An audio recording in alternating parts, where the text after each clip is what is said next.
ऐका परमेश्वरा गणेशा तुमची कहाणी। निर्मळ मळे, उदकाचे तळे, बेलाचा वृक्ष, सुवर्णाची कमळे, विनायकाची देवळे रावळे। मनाचा गणेश मनी वसावा, हा वसा कधी घ्यावा? श्रावण्या चौथी घ्यावा, भाद्रपद चौथी संपूर्ण करावा।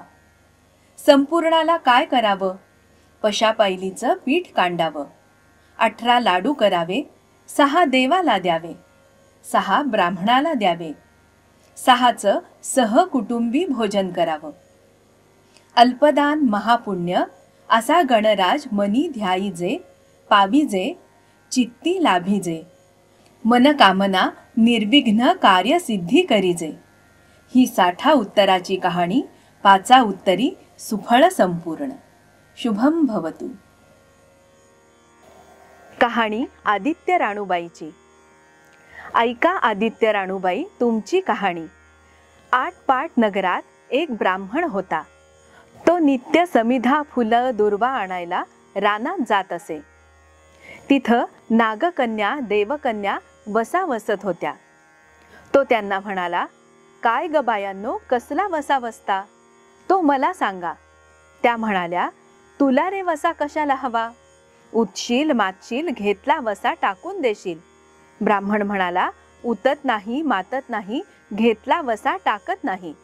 तेव्हा त्या म्हणाल्या, श्रावण मास येईल तेव्हा पहिल्या आदितवारी सकाळी लवकर उठावं, वस्त्रासहित स्नान करावं, अग्रोदक पाणी आणावं, विड्याच्या म्हणजेच नागवेलीच्या पानावर रक्तचंदनाची आदित्य राणूबाई काढावी, 6 रेघांचं मंडळ करावं, 6 सुतांचा तांतू करावा, त्यात 6 गाठी द्याव्या, पान फूल व्हावं, पूजा करावी, पानांचा विडा, फुलांचा झेला, दशांगांचा धूप, गुळ खोबऱ्याचा नैवेद्य दाखवावा, 6 मास चाळावी, 6 मास पाळावी, माघी रथसप्तमीस संपूर्ण करावं।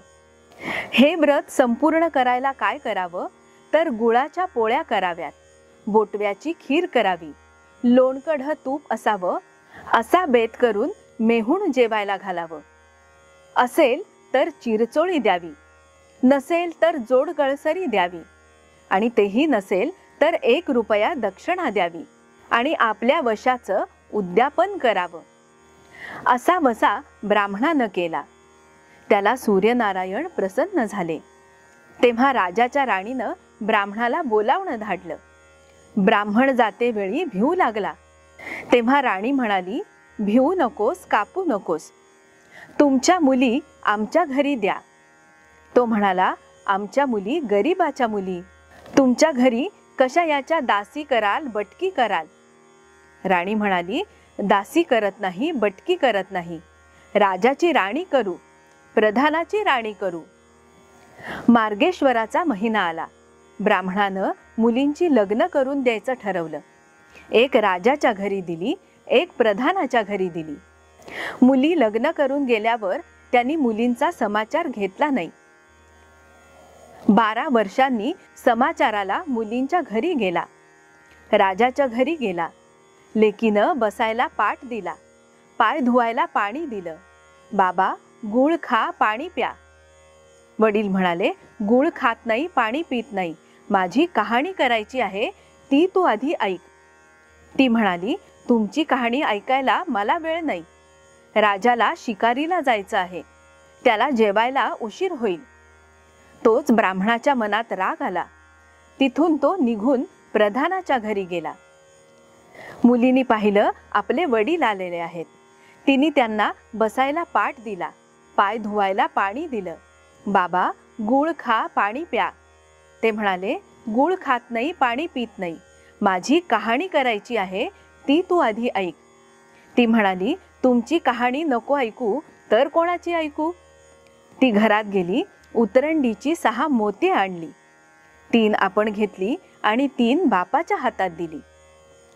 त्यानं मनोभावे कहाणी सांगितली।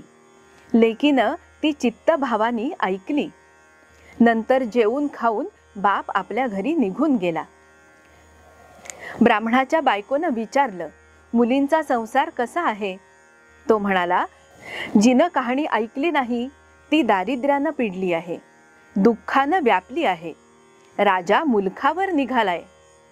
जिनं कहाणी ऐकली ती मात्र भाग्यानं नांदते आहे. इकडे जी मुलगी दरिद्री झाली होती तिनं आपल्या मुलाला सांगितलं, तुझी मावशी सुखात नांदते आहे, तिच्याकडे जा आणि काही दिलं तर घेऊन ये. पहिल्या आदितवारी पहिला मुलगा उठला, तळ्याच्या पाळी जाऊन उभा राहिला. अगं अगं दासींनो, तुम्ही कोणाच्या दासी? त्या म्हणाल्या, आम्ही दासी प्रधानाच्या. तो म्हणाला, प्रधानाच्या राणीला जाऊन सांग, तुमच्या बहिणीचा मुलगा आला आहे. कसा आला आहे, काय आला आहे असं विचारल्यावर तिला सांग, फाटकं नेसला आहे, तुटकं पांघरला आहे, तळ्याच्या पाळीला उभा राहिला आहे.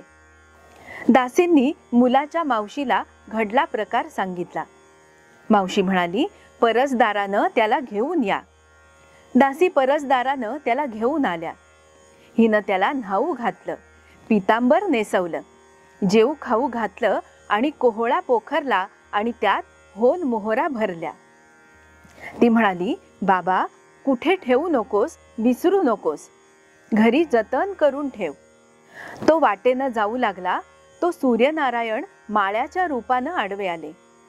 हातचा कोहळा त्यांनी काढून घेतला. मुलगा घरी गेला. आईने विचारलं, काय रे बाबा, मावशीनं काय दिलं? तो म्हणाला, दैवे दिलं, कर्मानं नेलं, कर्माचं फळ पुढे उभं राहिलं, मावशीनं दिलं होतं ते सुद्धा सगळं गेलं. पुढे दुसऱ्या आदितवारी दुसरा मुलगा गेला. तेव्हा पण प्रधानाच्या राणीनं त्याला घरी नेऊन न्हाऊ माखू घातलं, पितांबर नेसायला दिला, जेऊ खाऊ घातलं आणि काठी पोखरून त्यात होन मोहरा भरून दिल्या. घरी जाताना वाटेत सूर्यनारायण पुन्हा आडवे आले, ते गुराख्याच्या रूपानं. त्यांनी हातची काठी काढून घेतली. मुलगा घरी गेला. झालेली गोष्ट त्यांनी राणीला सांगितली. दैवे दिलं आणि ते सगळं कर्मानं नेलं.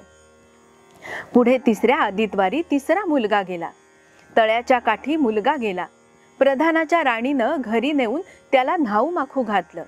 जाता जाता नारळ पोखरून त्यात होन मोहरा भरून दिल्या. घरी जाताना विहिरीच्या काठी नारळ ठेवून पाणी प्यायला विहिरीत उतरला. तो नारळ गडगडत विहिरीत पडला. घरी गेला. आईने विचारलं, काय रे बाबा, यावेळी मावशीनं काय दिलं? तो म्हणाला, आई ग, मावशीनं दिलं पण दैवानं ते सर्व बुडालं. चौथ्या आदितवारी चौथा मुलगा गेला. तळ्याच्या पाळी असाच उभा राहिला. त्यालाही प्रधानाच्या राणीनं घरी नेऊन न्हाऊ माखू घातलं. त्याला दह्याची शिदोरी होन मोहरा घालून दिली. सूर्यनारायण घारीच्या रूपानं आडवे आले. हातची शिदोरी घेऊन गेले. आईने विचारल्यावर आता सुद्धा त्यांनी सांगितलं, मावशीनी दिलं होतं पण आई, दैवानं दिलं ते सर्व कर्मानं नेलं. पाचव्या आदितवारी आपण स्वतः उठली. तळ्याच्या काठी उभी राहिली. दासींनी तिचा निरोप बहिणीला सांगितला. बहिणीनं परसदारानं घरी नेली. न्हाऊ माखू घातली. प्रधानाची राणी आदितवारी कहाणी करू लागली. काय वसा करतेस तो मला सांग, असं बहीण म्हणाली. अगं अगं चांडाळणी, पापिणी, बापाची कहाणी ऐकली नाहीस म्हणून तुला दरिद्र आलं. राजाच्या राणीनं विचारलं, याला उपाय काय करू? तेव्हा तिनं वसा सांगितला. ती बहिणीच्या घरी राहिली. श्रावण मास आला.